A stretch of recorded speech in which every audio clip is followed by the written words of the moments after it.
All right. Well, it is just right here at 6 o'clock. So we're going to go ahead and get started with our, oh, hello from Green Bay, Steve H. Yes. Go Pack, go. And thank you all so much for joining Giant Conversations this evening. My name is Katie Whiteman. I am the Events and Programs Manager for SPC, or what we like to call the Sequoia Parks Conservancy. We are the official nonprofit partner to Sequoia and Kings Canyon National Parks, and we've got quite a conversation tonight. And before we get started, I want to start off with a couple of introductions of people that you are seeing and also not seeing tonight. We have a team of people that are behind us tonight, making sure everything, for the most part, runs really smoothly. We've got Tamara Marks, our Director of Philanthropy, and Christy Goldstone, our Director of Finance, who are going to be in the chat. If you see someone or hear someone or see a message from someone called SPC Moderator, know that that is one of our employees who are trying to connect with you. So don't get nervous about that. We also have some special introductions tonight that I will leave up to Savannah, of some of our newest team members that are here that have just joined our team. But before we get into those special introductions, I do want to introduce the people that you are seeing on screen. And first, I want to take a minute to introduce our Superintendent of Sequoia and Kings Canyon National Parks, Clay Jordan. So Clay has been serving as the Superintendent of Sequoia and Kings Canyon National Parks since November of 2020. And besides managing a huge, diverse park, Clay currently serves as the co-chair of the Giant Sequoia Lands Coalition, which is a multi-organizational alliance that he helped establish aimed at conserving the largest trees in the world, which is a huge task by itself, apart from managing a national park. Clay has a total of 36 years of, or now almost 37 years of service with the National Park Service. And he began his career as a seasonal park ranger at Mount Rainier National Park and worked his way up through visitor and resource protection at Fire Islands National Seashore, Cape Cod National Seashore, Olympic National Park, Shenandoah National Park, Gulf Islands National Seashore, and eventually he made his way to Shenandoah, and eventually to Great Smoky Mountain National Park, where he initially served as the chief ranger before coming here to Sequoia and Kings Canyon National Park. So he's got this huge legacy already in the Park Service. And we also have here tonight Savannah Boiano, who is currently serving as the Sequoia Parks Conservancy Executive Director, but she's been with the Conservancy now for 15 years and is just most recently been in the role as Executive Director for the last 4 or 5 years.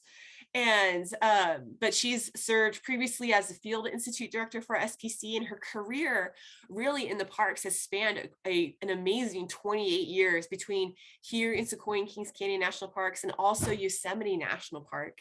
And as a natural innovator, Savannah has initiated nationally recognized public programs and projects for the Sequoia Parks Conservancy. And since 2008, she has directed the Conservancy in its partnership with the parks and also our other partner, the U.S. Army Corps of Engineers at Lake Sequoia. And she just holds an incredible role here at not only here in Sequoia and Kings Canyon National Parks, but here in our organization as well. And so thank you both so much for taking times out of both of your incredibly busy schedules to join us tonight for this really big and really, I guess you could say, giant conversation. And before we get into this conversation, Savannah, I'm actually going to turn it over to you to make a couple other special introductions tonight.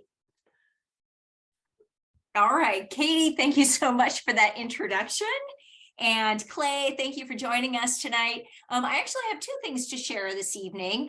And before I get to the introductions, I want to take a moment, Katie, to thank you for your service to Sequoia Parks Conservancy's mission, to Sequoia and Kings Canyon National Parks, U.S. Army Corps of Engineer, and all of the thousands of visitors served and who have gotten to enjoy all of the Sequoia Field Institute programs over your decade of service. So thank you so much. Thank you for moderating. I hope you have a really good time tonight. So thank you so much, Savannah. Yeah. And my second thing that I'd like to do is I want to introduce two new staff members. So as Katie steps away from her role as the Field Institute Director, she actually has a wonderful replacement. His name is Daniel Hecker, and Daniel's walking up to the camera right now. All right, look at that, Wonder Twins right there. And so welcome, Daniel, to the role of Field Institute Director, and we are very welcome to have you. Oh, thank you so much. He's gonna do so excited. Excellent. And another face that you'll see here at Sequoia Parks Conservancy is Marketing and Communications Director, Nicole Stivers. Right there, she popped up from behind the screen. Both Nicole and Daniel are local talent right here in the Southern San Joaquin Valley. We're very excited to have them.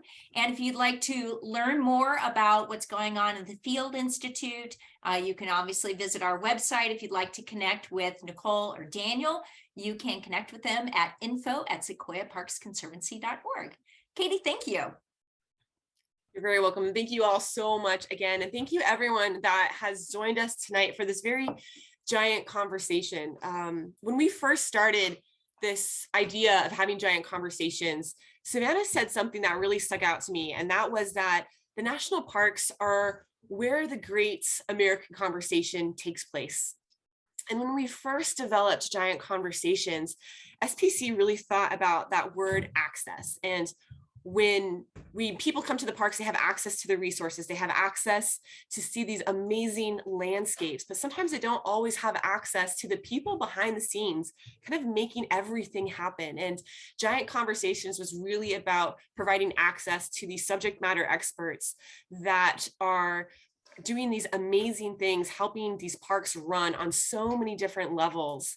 And we really thought about the role of and the power that conversations have in affecting positive change in our national parks. And that these conversations really are incomplete without all of you that are joining here tonight.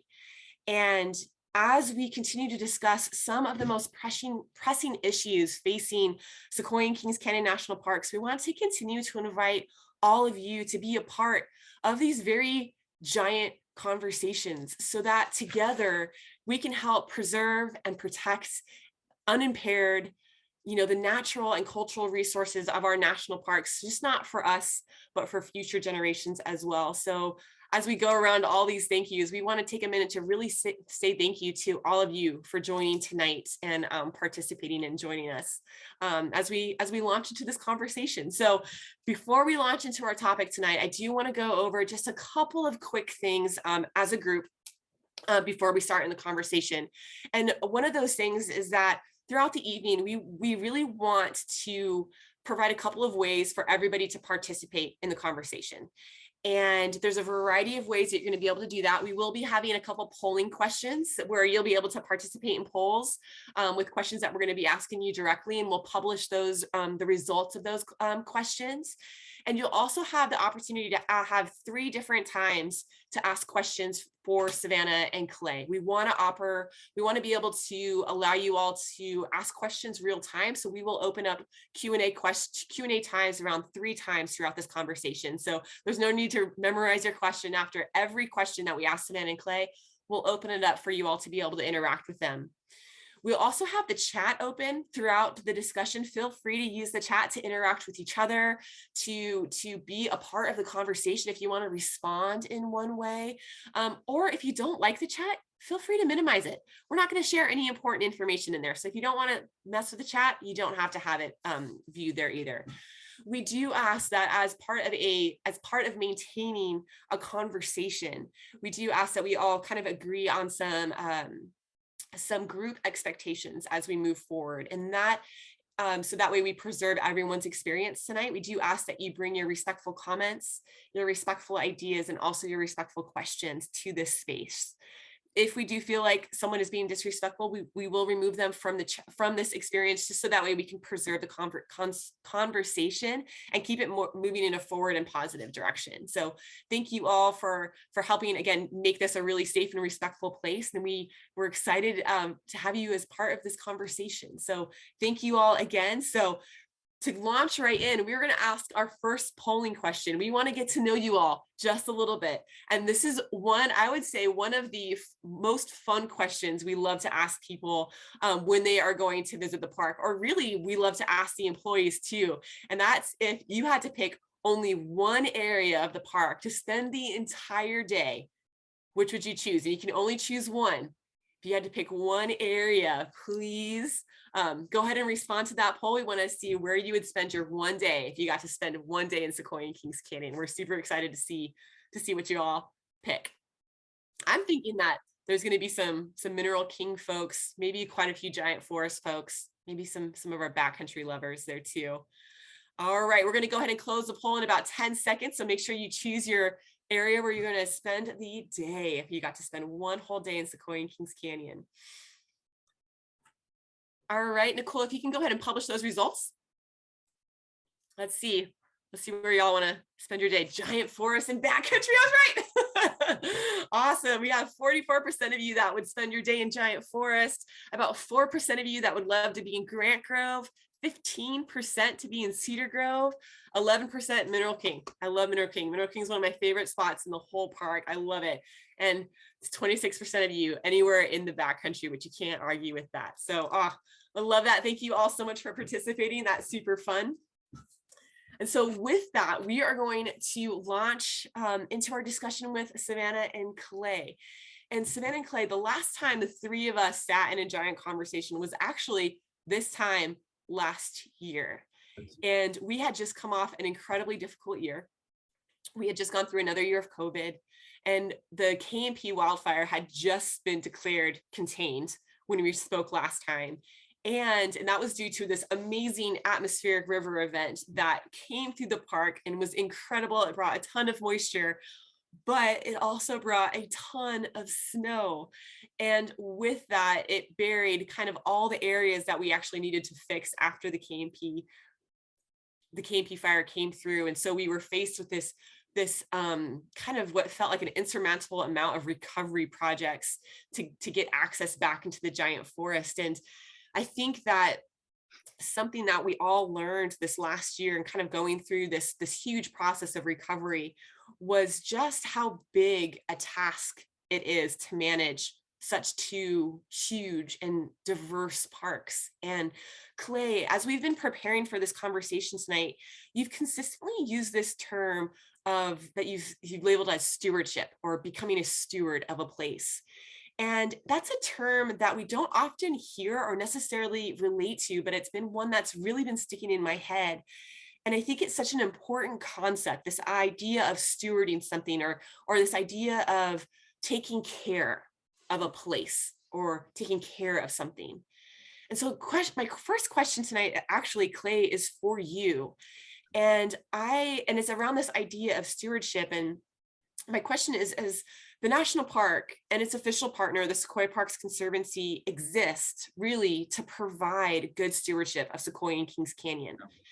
As the superintendent of these parks, what do you think are the core tenets, those really core tenets of good stewardship, especially as the parks face a quickly changing world? Yeah. Well, that is a great question, I think, because it really is about stewardship and everything we do here. And first of all, it is a pleasure to be with you this evening, and thanks for having me. And this is my second giant conversation, as you said, Katie. And so I'm really excited to be here. So stewardship, and there is an ancient Indian proverb, and it goes, "We do not inherit the earth from our ancestors, we borrow it from our children." And that's really what the Park Service mission is all about, to preserve our nation's natural and cultural heritage, not just for our use today, but for the future generations, as you said before, Katie. So in keeping with that mandate, I believe the core tenets of good stewardship at Sequoia and Kings Canyon really boils down to what I like to call the 4 Ps: to preserve, to provide for, to protect, and to promote understanding. So preserve would be preserving our portfolio of the natural resources and the cultural history that makes these parks special. Provide for is for the enjoyment of those special assets by providing access to park features via trails, roads, parking shuttles, etc., and by providing visitor facilities, amenities, and services that accommodate great visitor experiences. The third P is protect. We protect visitors and park resources from crime, damaging behaviors, and hazards. And in other words, we protect the park from the people, we protect people from the park, and we protect people from people. And then the fourth is that promote understanding of park resources and environmental stewardship values. And when I think of that, I think of promoting understanding of the park's natural and cultural heritage for visitors who physically come to the park. The second thing I think of is promoting understanding of what good stewardship of our public lands and our environment through educational outreach. And I think about that being broader and bigger than the National Park Service. I know there's a number of people from Calaveras Big Tree State Park. I was there just yesterday, and it is a gem of a place. And so whether it's a national park, a state park, it can even be a local greenway. These have such important values in our lives and whatever is in our areas. And then finally, promoting, well, probably two things that come to mind. Promoting understanding of the economic benefits of ecotourism. A lot of people come from around the world to see the big trees. They come to Yosemite, they come to Sequoia, they come to Calaveras Big Trees, and that supports our communities here in the area. And the last would be promoting understanding of the societal benefits of connecting people with the natural environment. That gets into wellness, that gets into all those things that is so important. So these 4 Ps, I think, provide a framework for good stewardship of Sequoia. And it is most of the important things that we do every day are tied to those tenets of stewardship, of caring for this place.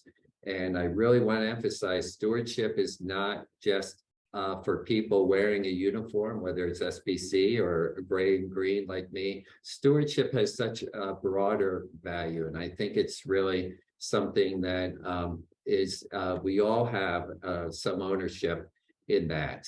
And so stewardship is a very broad thing of what does it take to take care of this place for those future generations and for us to appreciate it at the same time. Absolutely. And I think that I love the way that you said that, it's not just for people who are wearing a uniform. And I think that there is a lot of people have a tendency to kind of feel that way. But really, that's what I love about the national parks. They're for everybody. They're our lands, they're our public spaces. And there's not just that opportunity to visit, but there's an opportunity to be an active role in that story. And I love that, Clay, as you think about stewardship and you tie it to not just the resource and caring for this place, but that invitation to bring people into that role, I think is crucial. And, Savannah, I was curious as Clay was talking about these 4 Ps, the preserve, the provide for, the protect, and provide understanding. As the executive director of the nonprofit that really supports the agency that's doing a lot of this stewarding work, what would you add to some of these kind of core tenets of stewardship? Sure. And I think Clay said it really well and really reflects SBC's mission, actually, to protect, preserve, and provide access to these parks. So we're really in line with our national park. And then Clay alluded to, I think, one of the really important things, and you did as well, Katie, and that is really to act upon those things and for all of us to come to our national parks and be actors in our parks and be actors with stewardship. it's more than a word, and it's more than a mission, and it's greater than a mission when we go to a national park, Sequoia and Kings Canyon National Park, and we take an active role in stewardship. And that can look in lots of different ways. Many of us have come to Sequoia and Kings Canyon National Parks, and our stewardship piece might be picking up some garbage, right? Our stewardship piece might be, if a sign has an advisory on it, heeding the advisory, right? That's a stewardship action.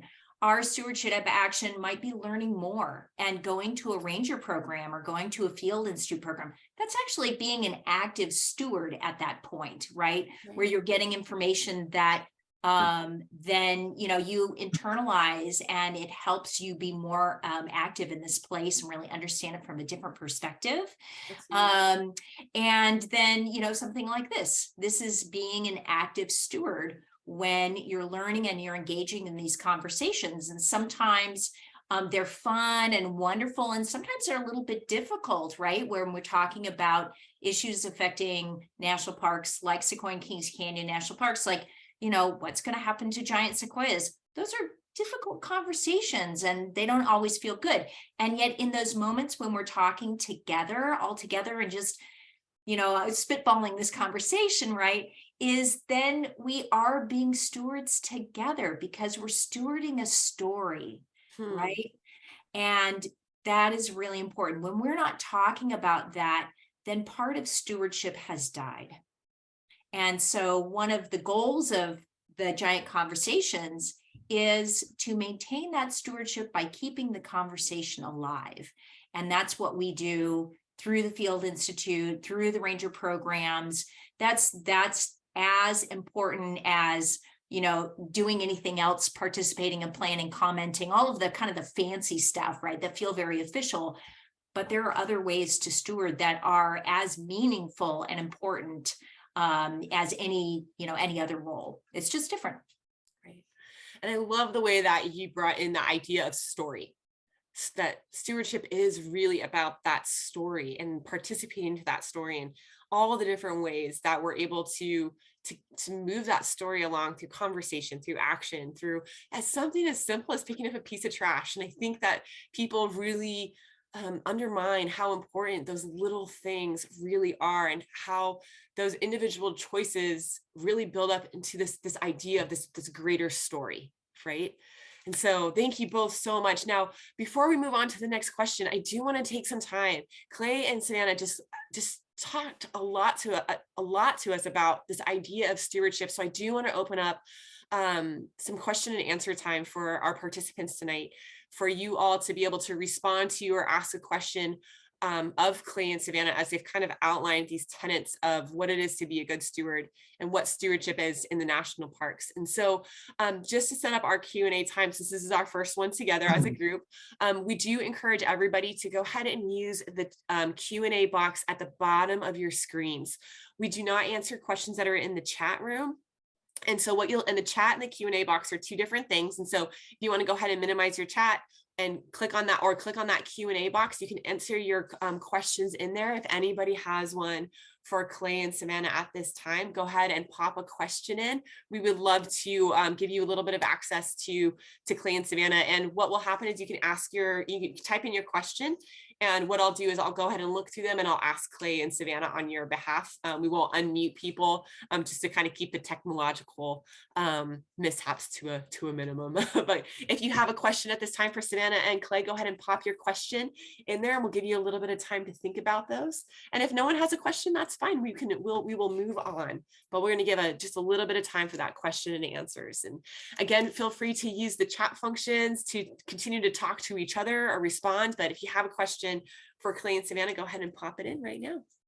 And thank you all again for joining us tonight for this really important giant conversation. All right.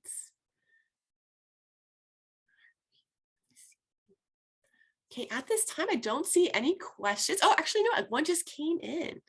Oh, this is actually a really a good question, and one, thank you all for your entering some questions in. And Clay, this first question is going to be for you. And it does really fall in line with this idea of stewardship, and it's from Dave. And he says, what is the NPS doing to mitigate the possibility of wildfires in the future? Yeah, well, that's a really big deal around here, as we know from the wildfire seasons of 2020 and 2021.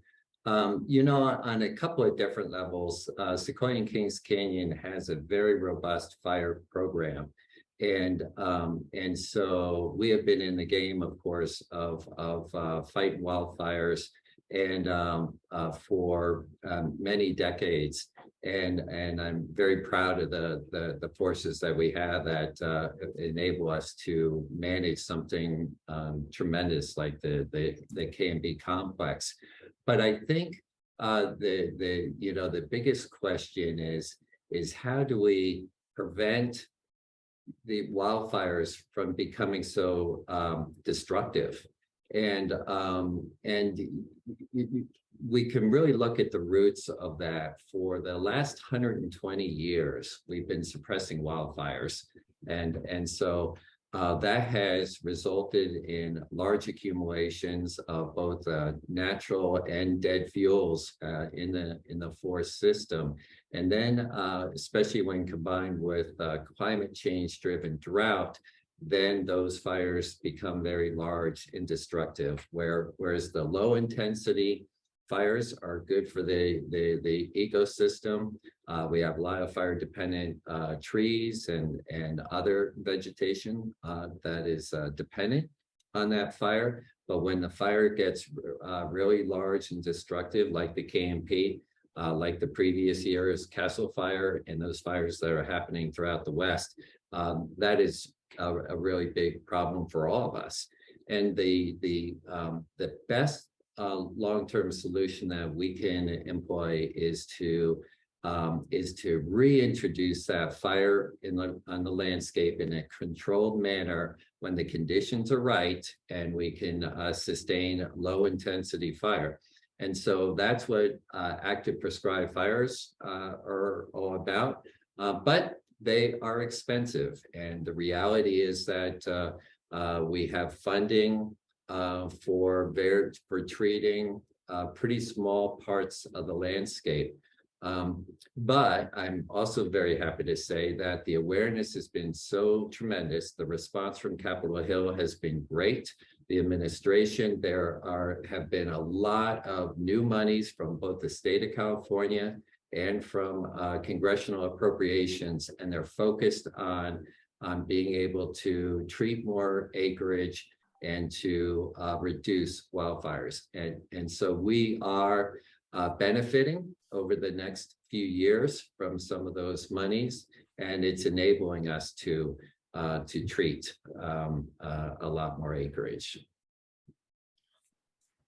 Great, thank you so much, Clay. Yeah, I think that as we think about stewardship, and wildfire is one of those things that we've just been so unfortunately hit so hard by the last few years. And I think it's one of those things that people kind of really naturally kind of jump to when we think about, managing such a huge landscape, especially one that's been devastated by wildfire in the last 2 years. And this next question I really love, and it comes from Basia Alexander. And I think she's from New Jersey, as I saw earlier in the chat. And they love Calaveras big trees and Sequoia National Park too. And she asks, and I think this is Savannah, I would love to hear your take on this question. Is she asks, how do you support such stewardship with the casual visitor? Just the casual visitor coming to the parks.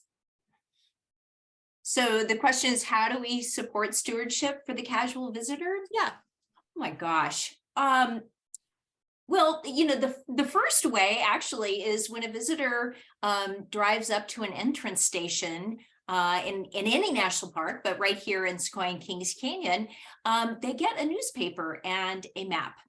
And that newspaper and map is kind of gives the visitor a little bit of, gives them information, and it includes like what's awesome here, what are the issues here, what kinds of hikes can you do, but also gives messaging about some really important stewardship messaging about, trail use and garbage and how to protect bears and other wildlife, how to protect yourself, those kind of, river safety, those kinds of things. So that's probably one of the first ways that we introduce stewardship and put visitors in the driver's seat by giving that information and giving them a map. And then they can go into a park store and a visitor center. And in that visitor center, there's a ranger there who can provide all kinds of information. One of my favorite ways to promote stewardship from the very beginning is actually there is the Junior Ranger program, which is it's a free program here, and you can be a baby all the way to 99. Now, if you're 100, I don't know if you can participate, but all the way to 99, you can participate, and you can go into a visitor center and say, hey, I'd like to know more about this Junior Ranger program. And they give you a free book, and that book has lots of activities that kind of take you around, kind of guide your experience in the national park, but also introduce the person to, and younger folks to stewardship messaging on their level in a very fun way, in a way that's safe and that families can participate with them. And then they bring their book back to a park visitor center, and the ranger swears them in as a new junior ranger, and they get a badge, and it's a whole ceremony, and the visitor center gets to participate. So we like to promote stewardship in lots of different fun and engaging ways throughout a visitor experience. That's not, it can be as casual as you want to as formal as you want. Another great way is, being more formal is if you'd like to volunteer in a national park. Oh my gosh, Sequoia and Kings Canyon have the best volunteer projects. And if I weren't working here, I'd volunteer this volunteer projects. But we have this wonderful volunteer program here, and you can volunteer on an ongoing basis. Or if you want to make a very unique vacation with your family, you can sign up for a volunteer project and go do something that not many people do, and is really going to help out a lot. So, there are lots of opportunities, a myriad of ways. And we just hope as many people as possible, get out there and feel welcome to be involved. Absolutely. And I love that you brought up the Junior Ranger program as a part of stewardship. And even Kristen, one of our participants tonight, and Noelle, Kristen's daughter collects them from all the parks, and it's one of her favorite ways to get to know the parks, even as an adult. And the Ranger chat is just like, it's one of her favorites. And Noelle, she's 51, and she does the Junior Ranger program at all the parks. And I love that. And you don't have to be, you can be a Junior Ranger at any age. And fun fact about Savannah, she does require us all to be Junior Rangers as SPC employees, which we all love.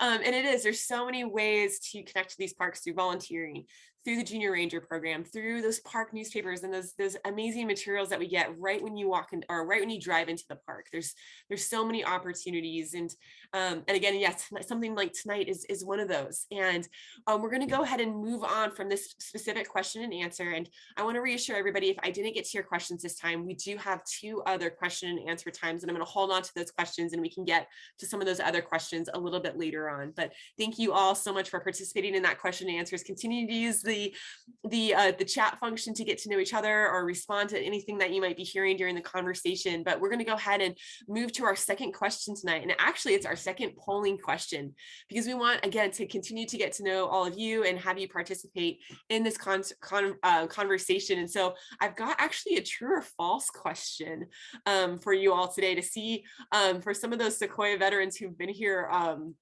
a couple times, or for those that really love the parks. I've got a true or false question for you. So Nicole, if you can go ahead and publish that question. So our question is, true or false, Sequoia and Kings Canyon is over 865,000 acres, with 93.3% of that acreage being designated wilderness. So true or false? I know that's a very specific number, 93.3, but it is an important number. So true or false? Go ahead and type or choose which one you think is, if it's true or false. I'm curious to see. I see Clay is smiling over there. Right. This is one of the areas where we talk a lot, what the answer might be. So Clay's like, I know this one. All right, we're going to go ahead and wrap that poll up in about 5 seconds. And then we will publish the result and we'll see, and I will reveal which one is true, if it's true or false. All right, Nicole, if you can go ahead and publish that result. Oh, 100% of you said it was true. That Sequoia and Kings Canyon is over 865,000 acres, with 93.3% of that being designated wilderness. And you are correct. That is true.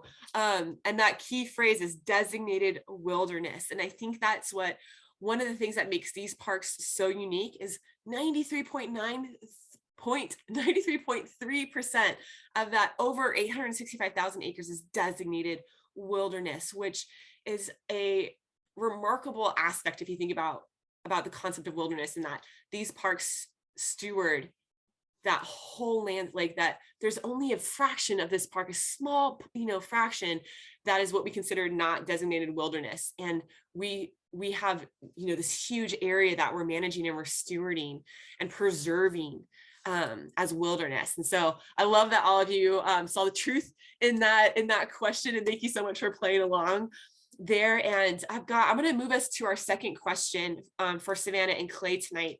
And this question is actually twofold. It's a pretty dense question. And we're going to start with the first question. And I want to take a minute to elaborate on the importance of stewardship, but also dive into some of the complexities of how hard it is to steward such a diverse and huge landscape, and one that, again, is 93.3% designated wilderness.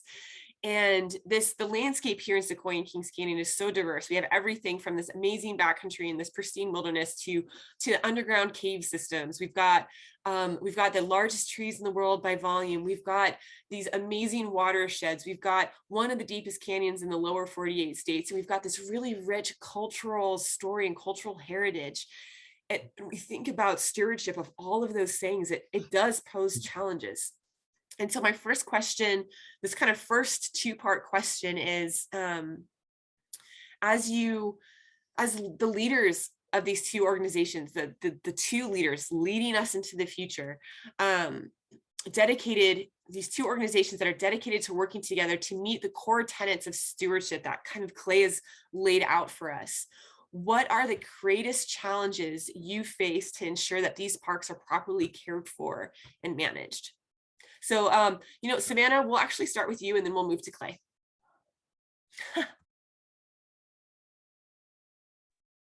All right. Wow. That's okay. Well, and I'll let Clay elaborate on his things, but what I think probably in addition to what Clay is going to say this evening, one of the things that I think is the most challenging is bridging our experiences of and our desires and our impressions of national parks from what it was in the past to the future. National parks and all of our lands are undergoing changes at a very fast pace. Climate change in particular is accelerating that pace. And in order to move forward with the mission of the National Park Service and Sequoia Parks Conservancy, in order to, be good stewards and partners to our national parks, we really have to get on board with the future and really being future forward and letting, the past in some ways be the past. And I don't, I don't want to be, negative or something like that, but just let that be and keep those stories alive. That's really important. But in order to meet the challenges that face these parks for the future, to, really get on board with that. And I think, allow the parks to manage adaptively going forward, because they have a lot of challenges, and it's a big machine. The government is a big machine, and they do the best that they can. I think they do a fantastic job here in these two parks, and so we need to let them do that job and use the science that they have and use the technology. And it is also really exciting time here. And I'm sure Clay will touch on all of the exciting science around giant sequoias, the hydrology of these parks, the cultural resources in these parks. We're finding out so many things right now at this moment in time that let's enjoy this moment and move forward with that energy instead of hanging on to, what it was or what we want it to be, and go forward together, and be part of that positive change and difference and set the tone for future generations. Absolutely. And I think that is one of those things that I love about the nonprofits that support the parks is being a steward, not just for the parks, but really we have this amazing opportunity to steward our agency partners and to set them up as much as we can for success as they face these huge challenges. Clay, kind of but being the superintendent of these parks, you face insurmountable challenges when we think about this idea of stewardship. So and from your perspective, what are some of the greatest challenges that you face as a representative of the National Park Service and the superintendent of these parks as we look at how these parks are properly cared for and managed? Yeah, it's one of those things, boy, where should I start? And I think I'll probably maybe hit on maybe 4 of areas of challenges. And each one of these areas you can break down into 50, 60 smaller challenges if you're a lumper or a splitter. And the first one, I think, will dovetail nicely with what Savannah was talking about. And then it relates to that preserve P. And that is maintaining healthy forest ecosystems in an era of climate change. Climate change, just as Savannah said, climate change driven drought is resulting in rapid changes to the landscape. Droughts are running hotter, drier, longer, and more frequent in recent years. 2014 was the worst drought year on record for the parks. And prior to 2014, scientists recorded just subtle long-term changes in forest health. During and after the drought of that period, which ran about 2012 to 2016, they started observing large, abrupt changes to the forest. And that drought killed an estimated 5.8 million trees in Sequoia and Kings Canyon National Park alone, of a lot of different species. And here we are at the end of a 3rd year of yet another drought. So when combined with the heavy dead and alive fuels that we talked about before that have accumulated in the forests since the beginning of the 20th century with suppressing all fires, environmentally beneficial low-intensity wildfires has transformed into these catastrophic high-intensity fires that are so destructive to our forest ecosystems and so destructive to our mountain communities. And so we had the worst fire in park history, the Castle Fire, that took place in 2020, but was replaced by an even much worse fire last year in the KMP complex that we referred to before.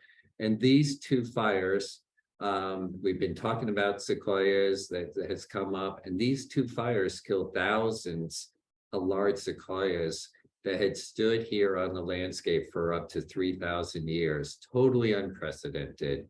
And these fires, along with a 3rd fire that burned in the Sequoia National Forest at the same time, has destroyed nearly 20% of all the giant sequoias on the planet in just 2 fire seasons. And so that really has served as a wake-up call that without action, we could lose the sequoia population. We just can't take them for granted anymore. And this is the most iconic example of forest health concerns at Sequoia Kings, but certainly not the only one. Our pines are taking a beating, and just yesterday, the white bark pine was listed by the U.S. Fish and Wildlife Service as a threatened species. And so that will have to add to our plate as something that will demand attention. The second challenge area overlaps a little bit with the last one, and you spoke to it earlier, Katie, about this past year, and that is continuing our recovery from last year's KMP complex, and that affects all 4 Ps. The fire burned 88,000 acres last September, October, and included the high visitation corridors from Ash Mountain up through Lodgepole and over to Grant Grove. Fortunately, we managed to lose just a few structures, which was a huge success, but we did suffer substantial damage to utility systems, road and trails, fences, signage, and it left us more than 20,000 hazard trees in the park that we've had to deal with. And then damage to resources includes 6 sequoia groves that suffered such great losses that we'll probably need to go in and replant them, as there's not enough in there to seed and replicate on their own. And that'll be a large undertaking. So fortunately, this is kind of a short-term challenge, and we're good ways into it. And so hopefully we'll be able to put that in our rear view mirror before too long. The third challenge also affects all 4 Ps, and that's maintaining our vast inventory of aging infrastructure. So this is everything from visitor centers, the offices, the housing, wastewater treatment plants, utility systems, roads and bridges. And just like what you have in the city, the parks are bigger than the state of Rhode Island combined. And so there is a lot of infrastructure and more than what we have capacity to really keep up with. And so that's a challenge for us. And many of these buildings are historic, for which we have a mandate to preserve and they require special care as they're considered irreplaceable. And then this also affects visitor services and accommodations. Our concessions run food, retail, and lodging operations have been seriously impacted from some failing infrastructure. So that is very much on my radar and getting a lot of my time. And then the fourth one, which is not as significant as the others, but it goes to that visitor experience P, and that is the visitor congestion, and that it affects visitor experience. So visitation has been trending up over the last decade here, as it has in many parks, and park infrastructure was simply not designed to accommodate such amounts of infrastructure. And I think there was a question to this that came in about, do we have the funding and whatnot to take care of that? And we'll touch on that in a few minutes, but I think some good news there. But this creates shortages of parking at popular destinations, long lines at the entrance stations that not only affects visitors trying to want to get to their destinations faster, but also affects neighbors as traffic backs up. But regarding these challenges, we just have to tackle them one at a time, and I'm feeling optimistic, and we'll talk about some of the accomplishments in the right. And that's such a good segue, Clay. I think that it can be discouraging when we see all of those challenges listed out, because all those challenges that you listed, you said it well when you were starting, is that every single one of those challenges represents 50 to 60 to 100 other challenges that comprise that one challenge alone. And when you're talking about something as big as climate change and 5.8 million like that loss, that number of loss of trees and ecosystem and habitat and all of those things, and that we're looking at not only just losing the monarch sequoias, but now we've got this idea, we've got the white bark pine listed, and that's going to that's going to take a priority on certain levels. And then we have a wildfire that we're trying to recover from, but still, also manage this idea of getting as many people to these parks as possible and making that a positive experience for people. And the challenges seem insurmountable, but I love that you ended with this idea that we have been making progress and that these challenges don't just continually stack, but that we chip away at them. And part of that stewardship and part of being a good steward is not being overwhelmed by those challenges, but to take a breath and kind of like just slowly chip away at it, and to measure those successes and give space for the things, give space and pause for success, especially when looking at insurmountable challenges. And so I do want to take a minute to pause, and I don't want to just talk about the challenges, but to pause and give space to the success that has happened this last year, because it's easy to feel drowned by the challenges. But I want to ask both of you tonight, what do you think are some of the key successes that we've had as these two organizations in the last 12 months in particular? So Savannah, why don't we go ahead and start with you on what do you think are some of the key successes for SPC and also the parks this year? Savannah, you're on mute too. There you go. There I am. Okay, great.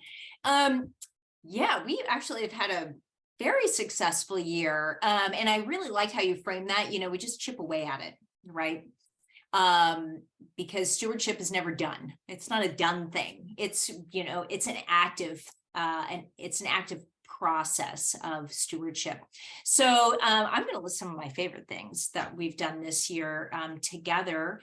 One of the things is, we do like to make sure that we are inviting and seeing all of our stewards. And one of the ways that we have partnered to make that happen is we are funding a couple of videos that will go online. I think there's 4 or 5 videos that will go online to tell the story of different people from different cultural backgrounds who have stewarded these 2 national parks. And so we get to see them. You drive around and you walk around in these beautiful forests. And the idea is that there's no interruption between, you and your experience. But there is someone who's helped make that possible and as beautiful and enriching for you as possible. There's a person behind that. And so we partnered with the National Park Service this year to produce a couple of short videos to introduce the world to some of those people. And you get to see them and hear why they do what they do and what they hoped when they engaged in that project. So we're really excited about that. Very excited again on the cultural aspect and, bringing other voices into the room where we are supporting some work where we're bringing tribal elders, or the National Park Service is bringing tribal community members to do more and more work in the national park and be part of that stewardship of their home range, share their voices, share their techniques, and join it with the stewardship science, but also cultural stewardship within our national parks. Those are my favorite things that we're doing. It's probably the smaller part of our work this year, but it has been just, it's making me beam, actually. I'm just so excited about it. And then, of course, we worked very closely with the National Park Service on restoring visitor experiences and of the natural and cultural resources affected by the KNP complex. That's been very exciting. I don't know if I can, there's a couple of other things that we haven't announced to the public yet, so I'll just not say that thing, but I'm really excited about that. And we are working on restoring visitor access to, places like Crystal Cave. And so it has been a very fun year this year and very refreshing. And it's been a wonderful partnership. So Clay? Yeah, I think those are great examples. I think I'll start off by saying Sequoia conservation. So, this park was established for the sequoias. In fact, 3 out of the first 4 national parks were established largely based on sequoias. You had Sequoia National Park, which was the second national park established. And the predecessor to Kings Canyon National Park was established about the same time as Yosemite, and all 3 of those had was driven largely by sequoias. And now Yosemite also had the valley; they kind of threw in there too, but sequoias was certainly an important part of that. And so this has been a very productive year. You know, we've after a couple of really tragic years in 2021, it was a very discouraging time to see what has happened. But this year has been a year of real hope, I think. And Vida asked, tell us about the Giant Sequoia Lands Coalition. I'd be happy to do that. I think it's one of our successes of the year. Absolutely. So when you have a resource in decline, the best way to address that is to protect the species, whether it's a tree or an animal or whatever, across its entire range.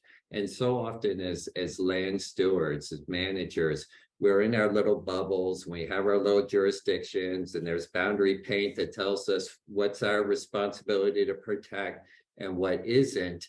And when you take that approach, you miss some real opportunities and have some real gaps in trying to protect that species across the range. And that is what the Giant Sequoia Lands Coalition is all about. It is a collaboration of all the land managers that are the stewards over the federal, the tribal and public lands, which are your federal, tribal, state, local sequoia groves. And that constitutes about 99% of the percentage of the groves.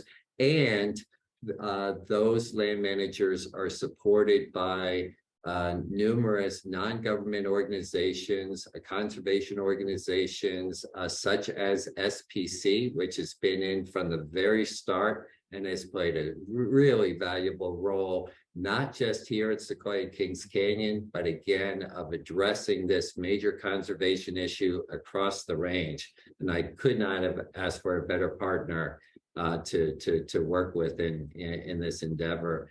And supported by other academic institutes and other government agencies at the federal and the state level. And it is a big deal for Sequoia Kings. We have 39% of the total grove acreage, so we certainly have a pretty big dog in that fight, including 5 of the largest of the 10 largest trees in the world. And so the coalition coming together, this was the first operational year, full operational year. We have gained tremendous public awareness and education. We're launching a website today for the coalition with information, and that outreach has led to philanthropic support through SPC that has enabled action by us here in Sequoia and Kings Canyon and other government functions. This year, we've also taken emergency action here at Sequoia and Kings Canyon to carry out the first of 3 phases of work to protect those groves. And we've identified 14 out of our 37 groves are vulnerable to high intensity wildfire in the future. And so we have started on some fuels projects within those groves. And then with great SPC support, we have harvested cones from sequoias in healthy groves and are growing seedlings in anticipation of the need to replant maybe 6 groves that burned really intensely last year and will need replanting. We're still doing the science on that, the assessment on that. We're going to do an environmental assessment, but it looks like maybe the majority, if not all of those 6 groves will require replanting to restore them. And then much work left to be done and room for concern, but I'm really guardedly optimistic about the future of the giant sequoias because of all this attention and all these partners working together. Second area of success, biorecovery. Again, great philanthropic support from SPC through the KMP Recovery Fund that enables us to restore areas that is hard to get funding for out of our regular pots within the federal funding streams, and so that's been really valuable. But we have received the money. We managed to get most of our facilities open and services restored for this season. We still have a good bit of work to do next year, especially mitigating hazard trees and rebuilding a few of our lost facilities. In infrastructure, we talked about our infrastructure getting long in the tooth, thanks to an act by Congress, the Great American Outdoors Act, which provided funding to the National Park Service and other federal agencies. We're capitalizing here at Sequoia and Kings Canyon, and we've been successful in securing over $22 million over the next few years for campgrounds, utilities, bridges, wastewater treatment plants, and on some other facilities. And so we're excited about that. And then on the visitation congestion, we are engaged in a visitor use management planning process. We have an open comment period right now, and we're interested in learning about people's experiences and challenges in accessing certain areas of the park. And we're hoping out of this process that we'll come up with some strategies to address that. Now, folks are typically worried, does that mean reservations are in our future? Possibly, but no time soon. We're very early into this, certainly not anything in 23, and perhaps not even likely in 24. But all things are going to be on the table, and we certainly want to receive that feedback from folks through our comment period that's open. So those are a few of our major successes, Katie, from the year that I feel really good about. Absolutely. And I love that Clay, you started off by saying that this has been a year of hope. And I think that, like when we talk about those challenges, it can be easy to get bogged down by all the work that each of those challenges present. But I think there is so much hope in the future, and what you were able to just, as we paused and we celebrated success, that it's a huge deal that all these land agencies are coming together with a common goal in mind to save a species of tree, to save the sequoias. And, that's so unprecedented. When has that ever happened? When everybody decides to ignore some of those boundary lines and to just focus on a common goal. And I think that does spur a lot of hope, and that there is, that we not are only saying, we're looking at the damage from the KMP, and we're thinking that, yes, we need to replant, we need to protect the groves that are remaining and to try to establish new growth. And the fact that people went out and actually harvested cones. And Savannah, you had mentioned earlier that when we see something published, when we see works being done, we see evidence of stewardship happening in the parks, that there's people behind that, people in the background that we don't necessarily see. And Daniel's sitting right next to me, and he was actually one of those people that carried pounds and pounds of Sequoia cones on his back out of a grove. So that way we can harvest those seeds and replant those seeds. And everybody plays such a crucial part in this idea of stewardship and facing those challenges and also celebrating those successes. So thank you both for taking some time to pause and to really concentrate on the things that are going well. So that way we can continue to have hope as we look towards the future. Now, I want to continue to pause a little bit and answer some of these questions from some of our participants. And as we think, for everybody that's attending, and as we think about looking forward in hope and pausing a little bit, I'm curious if you have any questions for Savannah and Clay about, continuing that hope, or what does that continuation of meeting those challenges look like? And I'll start us off with just a little bit that have already been in the chat, and we'll kind of get to some of those as we generate new questions. But Robert has asked, when will the trails in Redwood Canyon open? Maybe will they open in 2023 as we look forward in hope, or will that be in 2024 or maybe beyond that? Clay, do you have an answer to that question? Yeah, we're not sure yet, because I talked about the 25,000 hazard trees that we developed, and we've been kind of triaging them. So we've been working on the developed areas to get people back in those areas, the main roads. And so Redwood Canyon is a place that got hit really hard. So we have a huge number of hazard trees along there. And I'm hoping that we get to that in 2023. But there's a chance that that could be more like 24. But so I'm not exactly sure on Redwood Canyon. I need to get the road reopened to Crystal Cave. That's a really popular destination. SPC, the Field Institute, does such a great job of providing tours. It's such a popular place for people to go. And so, we're taking bites from the apple and working our way down and trying to secure the funding in order to get the work done. Absolutely. And kind of in that same line of, we talk about that stewardship, and Clay, you've talked about kind of infrastructure and visitation and that use management, and it's so complex in all of that. Of, when we look at things like Redwood Canyon and Crystal Cave. But Dave had a question in the chat, and he's asking about the Mineral King Road, and our roads, I think, are such a huge part of the national park story that I think a lot of times people overlook.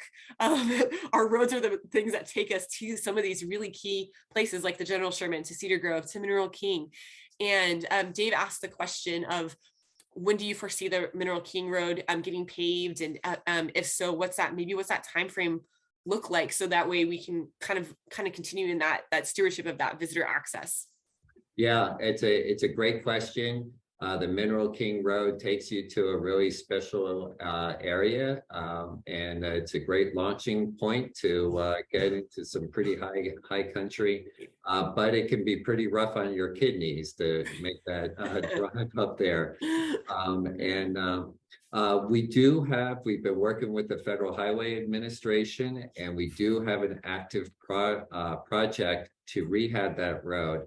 It is a $47 million project, and so they're kind of still digging around for that money. So we don't have an exact time frame. It may be done in a couple of phases, but I suspect we're going to see that project done within the next 5 years. And it could be as early as we could be getting started with that as early as a couple of years from now. So it needs some work, and it is on the radar. Thank you, Clay. And the last question I have is, before we move on to this next question, is from Basia, and it kind of goes, and I like this question because it kind of fits in that vein of hope that we were talking about and looking forward into the future. And Savannah, something that you had said earlier, that like that importance of looking ahead and moving forward.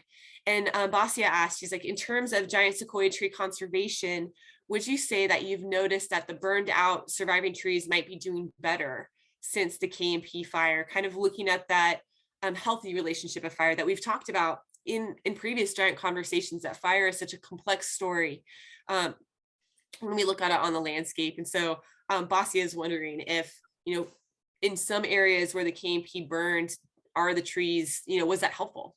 Yeah, it's a great question. And, I'm going to answer it on two levels because there's kind of two questions there.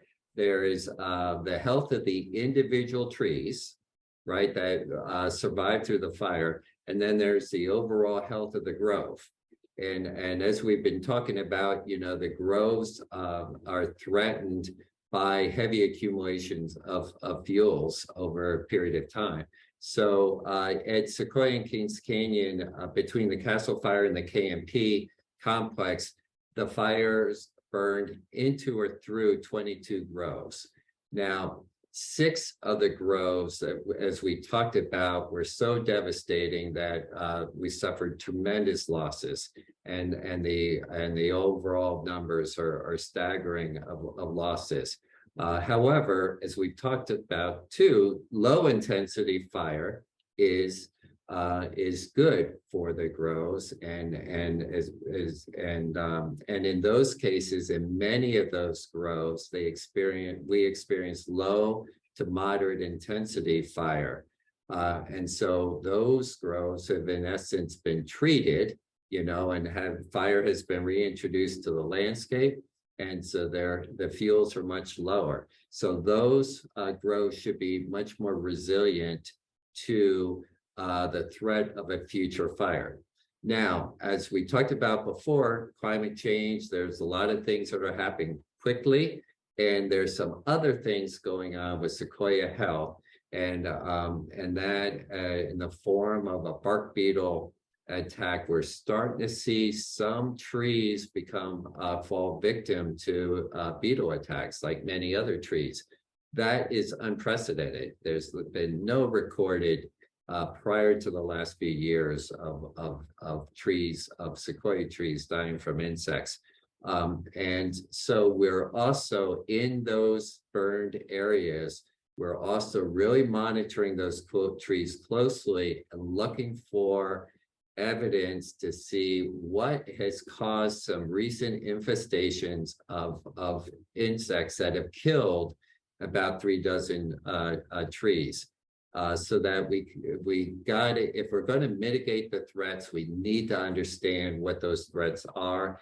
That's what science does. That's what a lot of the Sequoia Conservation Fund of SPC is going in part to support that science research. And then that information gets transmitted all the way up the range. So there's a little bit of an unknown there, and we're concerned that the fires, even though the trees seem to have survived in the short term, we're afraid that there could have been some fire weakening that could make them more susceptible to beetles. We're watching that really closely and trying to learn as we go, and then to apply that science to drive our actions. So it's all pretty complicated story there, but we do think overall some benefits to the sequoia groves in some areas took place. We just paid an unacceptable price for that. Acceptable. Yeah, I think that's a really real way to say that, Clay. I think that it is an unacceptable price, but I like that there is a lot of hope to be seen in some of those areas, that it's not all about devastation. That's one of the things I love about that story of fire, that it is complex. It's not just a black and white story. There's so many different facets to it. And I think that as we look forward and even apply that to all these challenges that we're going to face, sometimes, it is that balance of picking out those areas where there is that hope, and there are those good things that are happening despite some of that devastation that surrounds it. Yeah. Now we're going to go ahead and move into our third question, and we're going to kind of stick in this vein of how we move forward in through devastation, through as we relentlessly pursue this idea of hope and restoration and stewardship. And we're going to actually launch our third polling question, and this question is for everybody in the audience. We're curious, as we talk about stewardship and we talk about kind of joining in that story of stewardship, we're curious how you would answer this question about volunteering in the national parks. And so, Nicole, if you can go ahead and launch that question. So if you had the opportunity to volunteer in any national park, would you do it? Yes, no, maybe you would need to hear the project first, but we're curious, if you had the opportunity to do so, would you volunteer in a national park?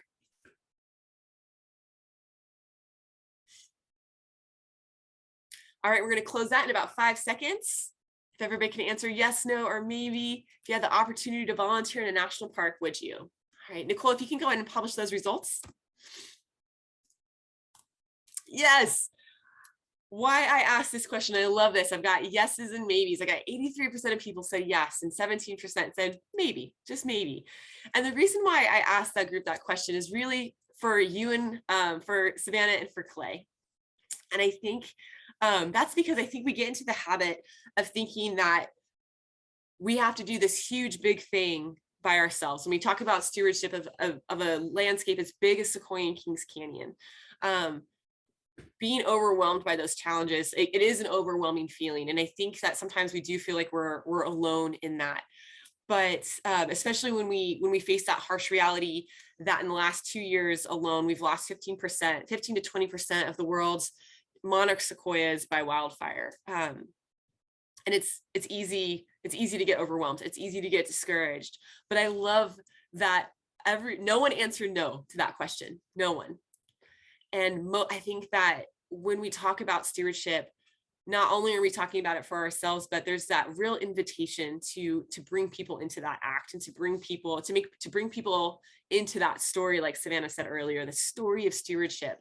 And so my last question is for both of you. And as we were preparing for this giant conversation, Savannah, you said something that really stuck out to me, and that was that you had said that it was time for people to either start or restart their national park story and join the generations of stories that have already been established. And then it was kind of time to unpause and re-engage, or maybe engage for the first time. And Clay, you kind of elaborated on that further, and you said something I thought was that was really beautiful. And you said, people connect people to places.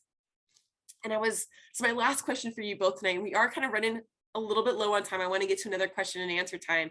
But if you guys could answer the question that I have, is that what opportunities are there for people to help the park join this mission of stewardship of Sequoia and Kings Canyon National Parks? And also, how does that not only contribute to these parks, but really kind of to the great American story of all of our national parks? And so, Clay, do you want to go ahead and start us off with that? And Savannah, you can wrap us up. So again, what opportunities are there for people to help to join the park in its mission for stewardship? And how does that not only affect Sequoia and Kings Canyon, but also this great kind of American story of the national parks? Yeah, I think at the start, we talked to Savannah talked about many of those opportunities, the volunteering, the participating in programs. I think all of those things are really good. I think doing what you're doing right here, engaging us and showing an interest, becoming an advocate for those areas of stewardship that you care about the most, whether it's here at Sequoia or elsewhere. But I think too that I'd like to emphasize that I would say help connect people in your orbit to Sequoia Kings Canyon and elsewhere with the nation's natural and cultural heritage that is preserved in public lands. Especially important to help connect the younger, diverse relatives, friends, associates. We know that the world of our younger generations is full of ways to attract their interests. that may not involve outdoor recreation, nature, or experiencing our cultural heritage to the same degree that it has been for some of us with gray hair. They tend to often be less connected. And by creating that bond, we're helping their wellness. And we know that elected officials tend to support what their constituents care about. So we must really ensure that our future stewards of our nation's natural and cultural treasures care about these special places so that they're up to the task of taking the reins of stewardship. So it, as you said, we're saying before, Katie, it is the power of people connecting people to places. And that's something that all of us can do. And that's how the conservation movement got started in the birth of the National Park Service. People like John Muir wrote about places like Giant Forest, Cedar Grove, and Mariposa Valley, and connected people around the country. The first director of the National Park Service, Stephen Mather, spent his own money to bring business leaders and politicians to tour these incredible places to instill a sense of stewardship in them. And he made deals with railroads to help get people physically to the national parks. People connecting people to special places. So let's keep that legacy alive. Invite a son, invite a niece to a park and set themselves down for a few quiet moments under a giant sequoia that has stood for perhaps 100 generations of people. And then also have them imagine its removal from the landscape and remind them that we're all stewards of this special place and our other public lands like Calaveras Big Tree State Park. Right. You know. Absolutely. And I love that. And I just was reading from one of our participants, Kristen. She said that my daughter and I are on a mission to see all the parks before she graduates and are promoting our stories as we go to help inspire people to go. And I think that perfectly encapsulates what you just said, Clay, about people connecting people to these places. And Kristen, we hope that you guys accomplish your goal. We hope that if you haven't been to Sequoia, hopefully you get to us soon. And I think that, yeah, I love that you said, Clay, taking the reins of that stewardship is such an important aspect of inviting people into that story of conservation and that story of stewardship. And, you know, Savannah, before we move on to our last Q&A, I definitely want to hear your perspective on this. And, you know, what do you think what opportunities do you think are for people to join in that story of stewardship here in these parks? And how does that affect the larger national park story? Yeah, I do think that there's something in there, you know, Clay touched on generations, connecting generations, right? Family is the first learning, kind of the first learning institution, our families. And so, you know, doing that, I think they're even more important is that authenticity. People need to, no matter, you know, whether they're young, old, you know, wherever they're coming from, having an authentic experience in Sequoia and Kings Canyon National Parks, whether you're picnicking, barbecuing in the snow, you know, whatever you're doing, climbing, struggling to get to the top of Morro Rock, right? Those help people kind of uproot themselves in the place. And then they become authentic ambassadors for Sequoia and Kings Canyon National Parks. When they sit beneath a giant sequoia and look up and go, oh my gosh, that branch is as big as any of the other conifers around here, they become an authentic ambassador. And, you know, if we're all going to be successful, you know, in our part, in our role in stewardship and our part in the story, if we're going to be you know, good characters in the part of the story, authenticity, you know, kind of helps breed stewardship. And then, you know, my other part is just making sure that there is room and space for other perspectives and other different kinds of people to come and find their voice and find their authenticity in the national park story and the stewardship story here, and just making room. And maybe it's a little uncomfortable because we don't know, we might not have seen that kind of user before, but they're going to be authentic stewards, and everyone has a role in these national parks, and everyone has a role in the future of giant sequoias, and in the Pacific fishers, and everyone's got something to do. And so let's invite everybody in so that everybody becomes an authentic ambassador and steward. Thank you so much, Savannah. I love that. I think and Clay, you had said something, people change when they come to these places, and they do become authentic, whether or not they're sweating, trying to get to the top of Mora Rock, which happens. Trust me, I hiked it with my nephew this summer. But Clay, you had made this amazing visual about, bringing someone and physically taking them to the base of a sequoia tree. There is something about standing next to those giants that is transforming. You have kind of pre-Sequoia and post-Sequoia, I feel like, in your life, before you see them and after you see them. And to stand next to one of those giants is a stark lesson in humility and reality. And I think that we are so moved by that awing experience. It's so powerful, but yet it's so fragile. And these landscapes are fragile, and it does take people who are dedicated to the mission of nonprofits like the Sequoia Parks Conservancy and the mission of the National Park Service to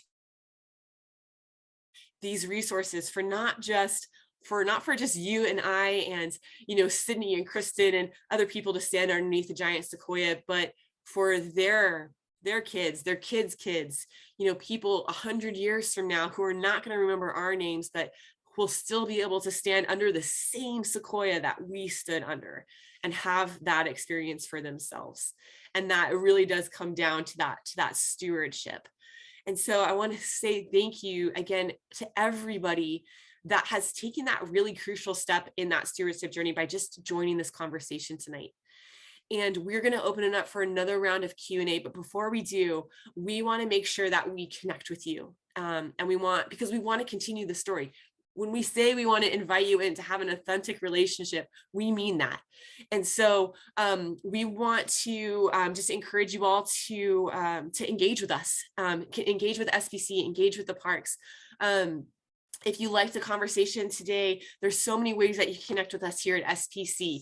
You can do something as simple as visit our park online store and buy a stuffed animal that makes you think about sequoia trees and the parks. And so you can tell that story, and you can do this thing that Clay says, connecting people to these places. You can follow us on social media, on our Facebook and Instagram. We love engaging with people on social media. We try to provide access to these places, even if it's on a screen, even if as close as that we can get you is by looking at a sequoia, on Instagram. Like, we want to provide that for you. And so follow us on social media, sign up for our newsletter. We love a lot of work goes into those newsletters, and we love our newsletters, and we love to engage in conversation with you and tell you about everything that's happening in the park, and not just save it for once a year on a conversation like this. We want to carry that conversation on a monthly basis. And so sign up for that newsletter. And then always look out for events like this. We're always looking for ways to engage people. So before you leave tonight, try to connect with us in some way, because we're authentic when we say that we want an authentic relationship with you, and we want to help you become those stewards. And as we wrap up with our final Q&A, I kind of want to recap some things that we've talked about. Clay led us through these ideas of these 5 kind of tenets of stewardship, of preserving, providing for, protecting, providing that understanding through natural cultural heritage, through education, through how the parks not just enhance within their boundaries, but how they enhance the areas around their boundaries. And that even though we're facing challenges like climate change, we're facing challenges recovering from a devastating wildfire, from infrastructure, and from visitor congestion, that there's a lot of hope still within each of those challenges. There's success, and we're chipping away, and there's opportunity for you all to help chip away at that, and also help carry that message of hope and stewardship forward. And we encourage you all to continue your stewardship story before you leave tonight. and participate and engage with us as we continue to face those challenges. Those challenges don't end when we hit the end button on this Zoom. They don't go away, and we do need your help. And so with that, I do want to open it up for last questions while we have these two incredible leaders at our kind of right here in front of us that can answer some of these questions. And so if you have any questions, go ahead and pop them into the chat. And we did have one new question come in from Bill. He says, what effects have the recent fire had on wildlife? Savannah, you mentioned the Pacific fisher. And so I wanted to answer some of those questions before we left. So any effects that the fire had on wildlife? Yeah, and Clay's going to be the pro here, but Sequoia Parks Conservancy is funding some research into the effects of wildfires like the K&P complex on endangered species, such as the Pacific fisher. And there's some other things that they're teeing up, the park is teeing up to explore birds. I think we're working on some bird research that might be coming up. We're really trying to understand how wildfires affect wildlife on the landscape. Clay? Yeah, that's just to piggyback onto that. There's kind of two levels. A lot of times people ask, well, what happens to the animals in a wildfire, and do they all perish? And the nature of how fire burns, and it kind of burns in this mosaic pattern. Typically, mammals, reptiles, animals are pretty good at getting out of the way of fire. Some of your small mammals will burrow underground and can escape fire that way. Others just keep moving away from the burning front.